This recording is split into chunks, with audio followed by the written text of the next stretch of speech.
It began like an ordinary evening in a place where wealth and power mingled behind glass and candlelight, but in reality, it was a trap waiting to snap shut.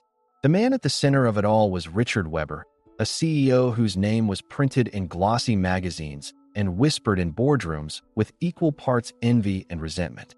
He was supposed to be untouchable, surrounded by wealth so great it built walls higher than any fortress. But that night, those walls collapsed when three men entered the restaurant. They didn't move like regular criminals. There was rhythm in their steps, precision in their spacing, the unmistakable choreography of trained killers. People thought they were customers until one of them grabbed Richard by his tailored jacket and slammed him against the table, shattering crystal and sending wine spilling like blood across the white linen. In the chaos, screams filled the air, chairs toppled, and men in suits scrambled for the exits with the same panic as children.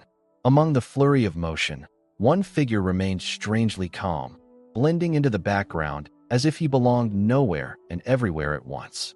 Daniel Kraus, dressed in a server's uniform, had been invisible all evening, carrying trays and wiping glasses.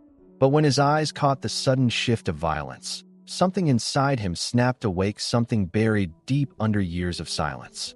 His body moved before thought caught up. One palm strike to the solar plexus dropped the first attacker instantly, his lungs seizing like a drowning man. The second swung wildly, fast but sloppy, and Daniel flowed inside the arc of the blow, collapsing the man's balance with a precision that suggested endless nights of practice in places most men never returned from. The third reached for steel under his jacket, but Daniel was already there, twisting the arm, dropping him to marble with a sound that froze the room. Silence fell almost as suddenly as the violence had begun. Three men who'd walked in like predators now lay broken at the feet of someone who had no business being capable of such destruction. Daniel straightened his shirt, his breathing barely elevated, his movements neat as though he'd simply finished setting a table. But Sophie Brandt, Richard's loyal assistant, had seen everything: the way Daniel's posture changed, the way his hands moved like memory guiding them rather than choice. Her gaze locked with his, and for the briefest second, she wasn't looking at a waiter. She was staring into the eyes of someone who carried storms in his bones, someone who knew exactly what death looked like. She felt a shiver, not of fear, but of recognition. When the police stormed in, Daniel answered their questions with clipped precision, offering nothing more than necessary. Yes, he'd acted to stop the men. No, he didn't know them. No, he wasn't hurt. His calm unnerved even the officers, who kept their distance as though approaching a caged lion. Reporters shoved cameras into the space, desperate for a glimpse of the mysterious man who had dismantled trained killers in seconds. But Daniel turned his back, disappearing through the kitchen door before the questions grew sharp enough to cut. Sophie's eyes followed him as he left, memorizing his steady walk, the way he seemed to carry invisible weight with every step. It was the walk of a man trying to stay forgotten.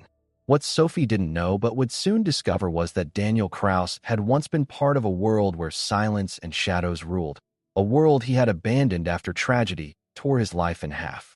Now he lived only for his daughter, Lena, an 8-year-old who was the one anchor holding him steady.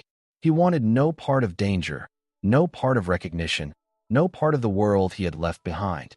But fate has a cruel way of dragging buried men back into the light, and that night, under chandeliers and shattered glass, the past had found him again. The real story wasn't the fight.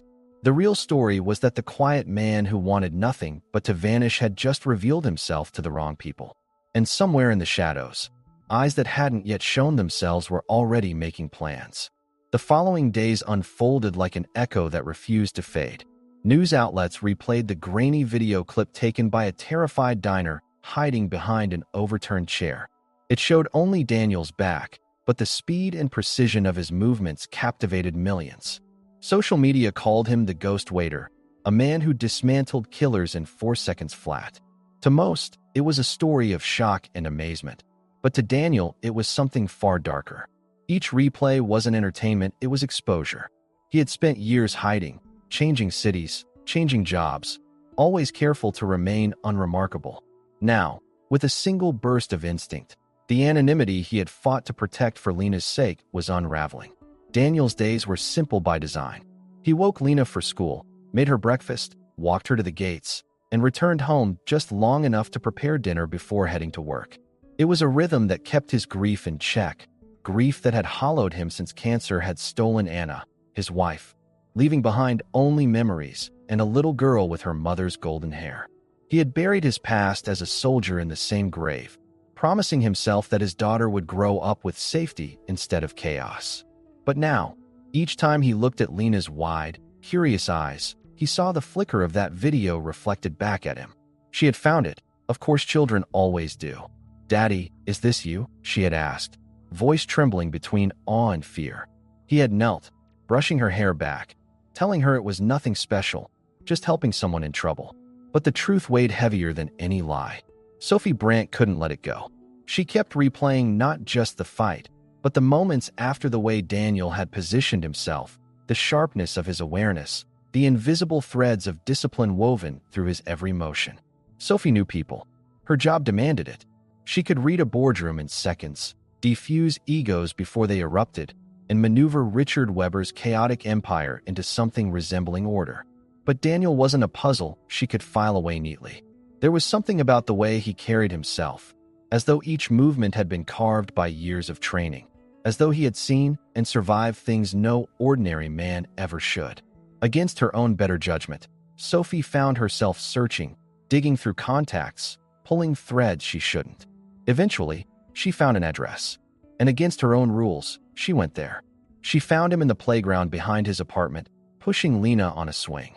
The sunlight made everything golden, softening even the haunted edges of Daniel's face. He noticed her immediately, of course he did, but didn't run. He simply continued to push his daughter, steady, calm, as though Sophie's presence was just another shadow stretching across the grass. "Mr. Kraus," she said carefully when she was close enough. "I wanted to thank you properly." His eyes flicked to her, sharp and measuring, before returning to Lena. "No thanks necessary," he replied flatly, his voice steady but carrying the faint trace of something unplaceable in accent. Maybe, or just the weight of years. Lena twisted on the swing to look at Sophie, and, in a child's unfiltered way, declared, "I'm Lena, and this is my daddy. He's really strong." Sophie smiled then, a real smile, and for a moment Daniel was caught off guard by how genuine it looked, how it cracked through her usual polished composure. But even as they spoke, the storm was building elsewhere. The three men Daniel had dropped weren't just random thugs, they were part of something larger, something tied to Richard Weber's endless trail of enemies. The failed attack had only stirred the hornet's nest, and somewhere in dark rooms with closed doors, people were already planning what came next. Daniel might have tried to stay in the shadows, but shadows have a way of reaching for you once they know your name. By the third week after the restaurant attack, the illusion of calm had begun to shatter. Richard Weber had doubled his security detail, hired private investigators, and transformed his office into something resembling a fortress. Yet even the thickest walls cannot silence paranoia, and Richard lived with the constant dread that another strike was coming. His instincts were right. One late afternoon, as sunlight bled through glass and chrome, a bullet punched through his office window. It buried itself deep in the leather chair where he usually sat, except this time, luck had placed him in the bathroom. The shot was silent, but its message was deafening. This isn't over. When the shooter vanished into the city without a trace, Richard finally made a call that stripped him of his usual arrogance. His voice trembled, stripped of the polished armor of power. "Daniel," he said when the man picked up, "I need your help." Daniel's silence was answer enough. He didn't want this. He wanted to cook dinner for Lena, help her with homework, tuck her in with silly bedtime stories. But Richard pressed on, offering money, protection, anything. Daniel's reply was steady, almost cold. "It's not about money. If I do this, it's on my terms. My rules." Richard agreed without hesitation, because deep down, he knew Daniel was the only one who could stop what was coming. Sophie became part of this unspoken alliance almost by accident.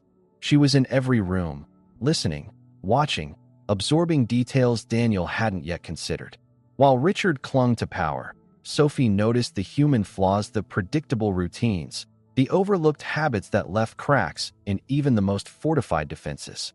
Daniel was surprised by how quickly she adapted to his rhythm. She asked questions like a strategist, challenged his assumptions, and at times seemed to read his mind. Late nights turned into longer conversations in sterile conference rooms, their voices low as they mapped out patterns of threat and countermeasure. Somewhere in the hours between exhaustion and planning, Daniel realized Sophie wasn't just efficient, she was fearless, too. But danger doesn't wait for perfect preparation. One night, Richard's convoy was rerouted on Daniel's orders, just a small change, a different garage, an unexpected stop. That deviation saved their lives. Security teams caught 2 men planting devices under the CEO's car, explosives wired with military precision. Professionals. When questioned, the men stayed silent, their eyes empty, but Daniel recognized the escalation. This wasn't desperation anymore, it was strategy. He knew the pattern. Each failure only made the enemy more determined. And if they couldn't break Richard directly, they would look for another way to hurt him. His eyes drifted across the room where Sophie was coordinating with federal agents, and he understood with brutal clarity. She's the target they'll choose next. That night, alone in the dim light of his apartment, Daniel stood over Lena as she slept.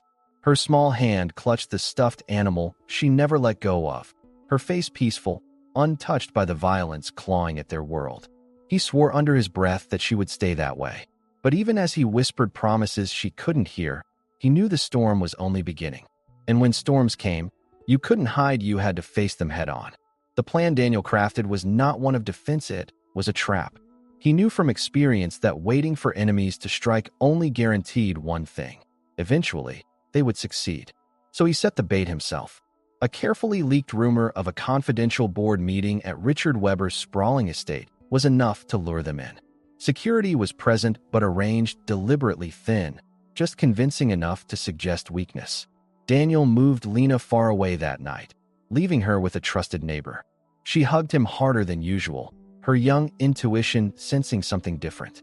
"Come back safe, Daddy," she whispered. Her voice clung to him like armor as he left, knowing he might not return. Sophie insisted on being there, no matter what Daniel argued. "If something happens to Richard, I need to be present," she told him, her tone brooking no refusal. Against his instincts, he allowed it, though the decision unsettled him more than the fight itself. As the night deepened, the estate fell unervingly quiet, save for the distant hum of generators. Richard paced the study like a caged animal, his usual bravado stripped away, while Sophie sat composed, though her clenched hands betrayed her nerves. Daniel moved silently through the corridors, checking cameras, adjusting angles, memorizing escape routes. When the clock struck 2, they came. Not 3 men, this time 7. Their movements were sharp, deliberate, military. At their head walked a scarred figure Daniel recognized from old files. Marcus Voss, a disgraced former contractor who once worked under Richard, dismissed for betrayal. For him, this wasn't just business, it was vengeance. Daniel guided them exactly where he wanted. The corridors funneled the attackers toward the east wing, where traps waited like jaws. The first 2 men fell before they even realized the game had changed, dragged into silence by strikes precise enough to end fights without ending lives. But Marcus was no ordinary opponent. He heard the whispers of violence and shifted tactics instantly, barking orders with the authority of someone who'd led men through blood and fire. Gunfire erupted, shredding the silence.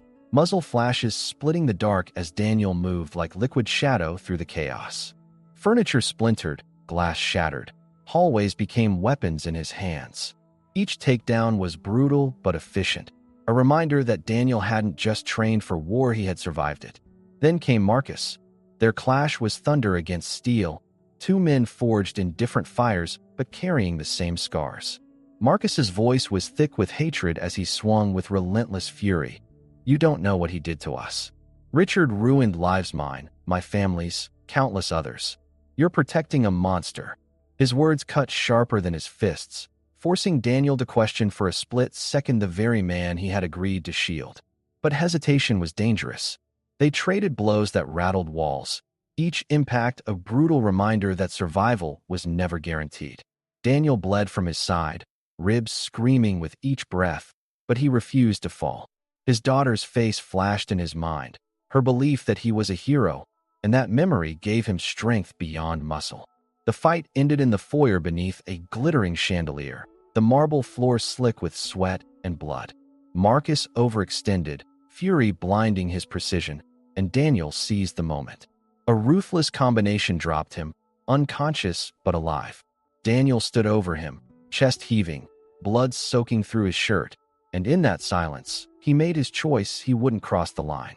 Not for vengeance, not for power, not even for survival. He had promised Lena. When the safe room door finally opened to his code word, Sophie's eyes locked on him, wide with shock, and something she wasn't ready to name. "You're hurt," she said softly, moving toward him, her hands trembling as they pressed to his wounds. Daniel managed a tired smile. "I've had worse." But inside, he knew the worst wasn't over. This was only the beginning.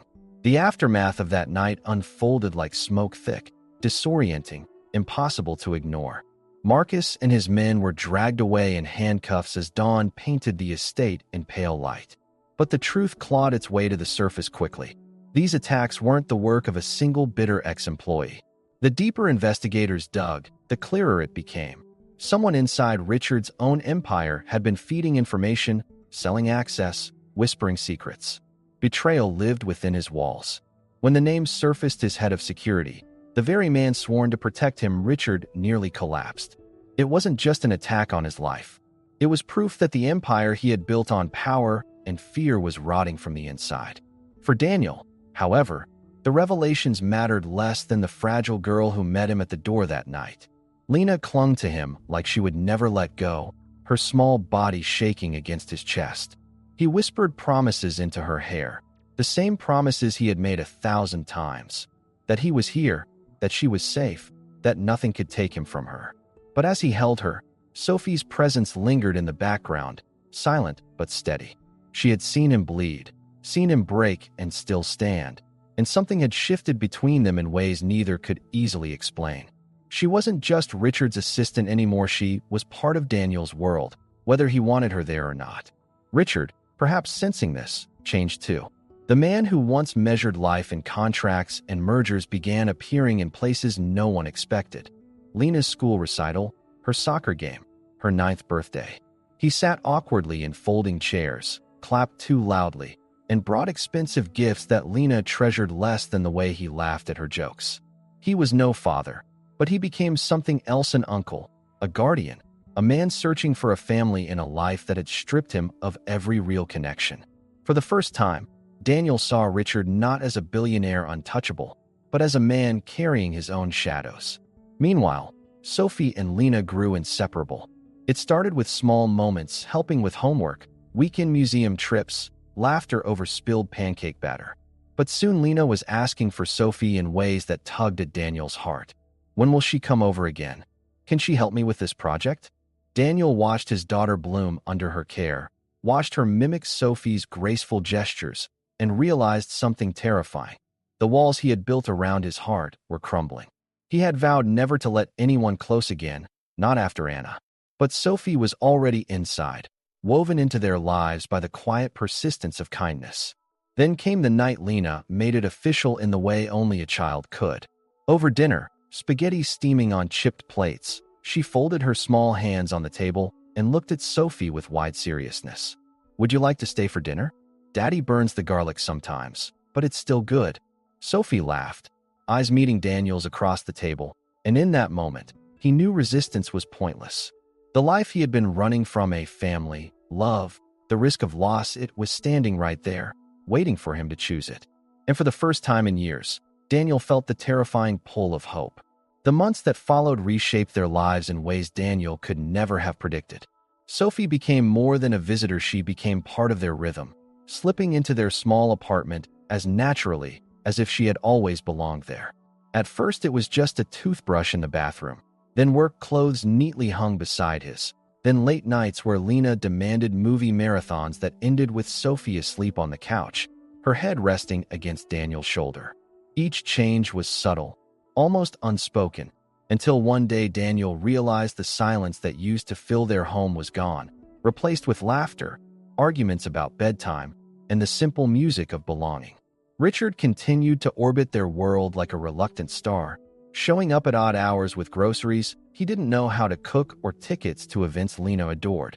She began calling him Uncle Richard, and though he pretended to grumble, the nickname softened something hardened in him. For years, he had lived only for power and numbers, but now he found himself sitting cross-legged on the floor of Daniel's apartment, helping Lena build towers out of blocks and pretending not to care when she knocked them down. His empire was still vast, his influence untouched, but for the first time, he had a place where none of that mattered. The bond between Daniel and Sophie deepened in quiet moments more than grand gestures. On the fire escape overlooking the hum of the city, he confessed the nightmares that still chased him: missions gone wrong, friends lost, the weight of choices made in darkness. She never recoiled, never judged. She listened, her hand finding his, grounding him in the present. In return, he learned her silences, the loneliness of a woman who had built her life on being indispensable but never truly wanted. Together, they discovered that love wasn't about perfection or escape. It was about surviving the storms and still choosing each other when the morning came. The wedding came almost without planning, a small ceremony in a garden Lena had chosen. She was flower girl, ring bearer, and unashamedly declared herself boss of the whole wedding. Richard gave Sophie away, his voice thick when he swore it was just allergies. Neighbors cried openly, laughter echoed through the gathering, and when vows were spoken, they weren't promises of grand romance, but of everyday devotion: burnt dinners, late-night talks, shared fears, and a home built not of walls but of love. When Lena shouted proudly, "Now I officially have a mom," the entire gathering erupted in applause, sealing the moment with joy that felt almost sacred. Years later, they would gather again in that same garden, this time for Lena's 18th birthday. She stood tall, strong, and brilliant, carrying pieces of each of them: Daniel's determination, Sophie's intelligence, her mother Anna's kindness. As she laughed with friends, Daniel and Sophie watched from the sidelines, his arm around her waist, her head on his shoulder. "We did good," Sophie whispered softly. Daniel kissed her temple, eyes never leaving their daughter. "No," he corrected, voice full of quiet pride. "We did perfect." And in that instant, surrounded by family and friends, with Richard telling stories and neighbors filling the air with laughter, Daniel understood what his true victory had always been. Not in battles fought, but in the life he had built from the ashes. A life where love had the final word.